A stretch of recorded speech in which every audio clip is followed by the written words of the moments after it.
I'm going to make some brief remarks, turn to Senator Manchin, and then we will move to swearing you in, Mr. Brouillette, and we will then hear your testimony, which will hopefully include more formal introductions of your family. We certainly welcome all of them. It truly is a testament to you and your wife, and to have them with you this morning is a real treat.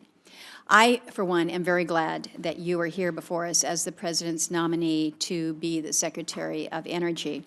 I think we've seen during your time as Deputy Secretary, you've really helped to create a solid agenda for the department that's been focused on the science and the technology. You've brought us into the world of quantum and artificial intelligence. I think you've been very responsive to the committee. You've been available to speak with members when you have been asked to do so. My sense is that you've made a good impression on just about everyone. So when it was indicated that Secretary Perry was going to be stepping down, you, to me, were the obvious choice to replace Secretary Perry in what he refers to as the coolest job he's ever had. And I think you share that enthusiasm for this important space. I do appreciate your willingness to come to not only places like Alaska, but to travel around to many of the states, certainly to see the opportunities that a state like Alaska has and see them firsthand.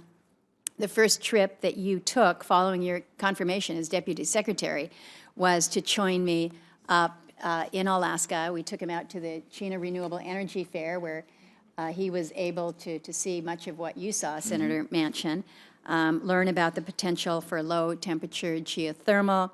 No, we didn't do, that's not called the Blue Lagoon.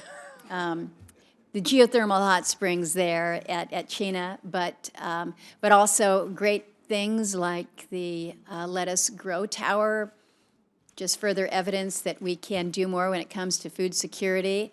The Deputy Secretary and I share Let Us Grow Towers, I in my office, and I understand you in your garage, so it all comes together. But you came back. You came back this past August.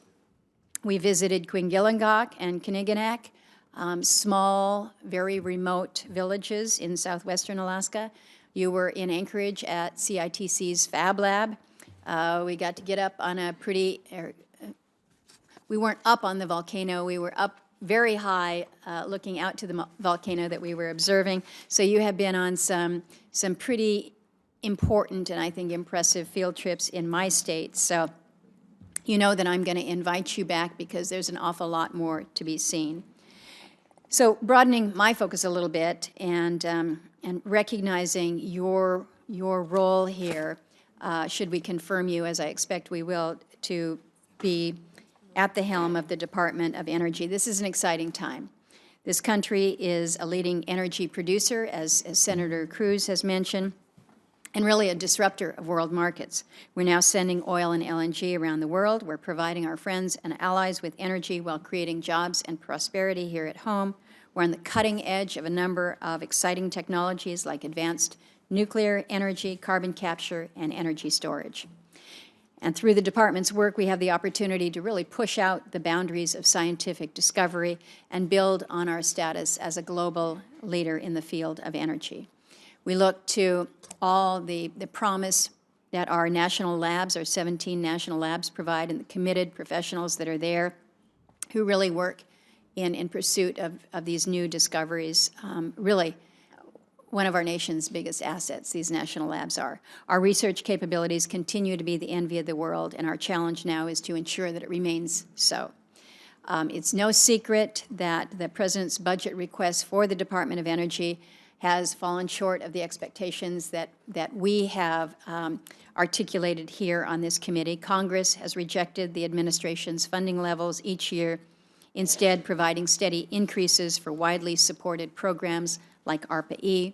So, anticipating that you will be confirmed, I will ask that you continue to fight for sufficient funding for programs that pursue these technologies to make energy cleaner, more reliable, more efficient, and certainly more affordable, because that's what I think it's going to take to sustain this energy dominance over the long term.